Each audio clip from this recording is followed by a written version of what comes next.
আচ্ছা, তোরে যদি সত্যি হসপিটালে ওয়াশ করতো তাহলে তো তোর চাকরি থাকতো না। এই তুই ডাইরেক্ট দারোগায় ভর্তি হয়েছিস না কেন? ডাইরেক্ট দারোগায় ভর্তি হইতে তো কমপক্ষে বিএ পাস লাগে। তুই বিএ পাস না? বিএ পাস, তবে নকল করি। এই জন্যই তো তোর এই রুচি। তা না হইলে তুই একটা পিঠলির সাথে আকাম করতে যাস, আমার তো মনে হয় ওর মাথায় উকুন আছে, গায়ের থেকে গন্ধ বের হয়। আরে তুই যে আমার বাগান বাড়িতে মাঝে মধ্যে যাস, তোরে তো জায়গা দেওয়া ঠিক না, পুরা বাগান বাড়িতে তো নষ্ট করে ফেলাইছস। ডেটল দিয়ে ওয়াশ করতে হবে।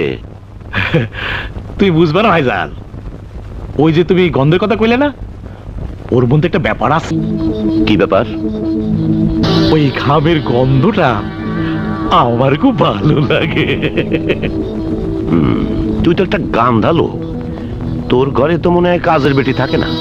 হ্যাঁ, ঠিক ধরিস। সব সময় মদ মদ খেয়ে থাকি তো, শালা হুঁশ জ্ঞান থাকে না। রাত্রিবেলা ধরে ফেলি, সকাল বেলায় শালিরা ফুটে যায়। তুই আসলেই একটা হারামি। হারামি না, হারামি না, আমি হচ্ছি বিশ্ব হারামি।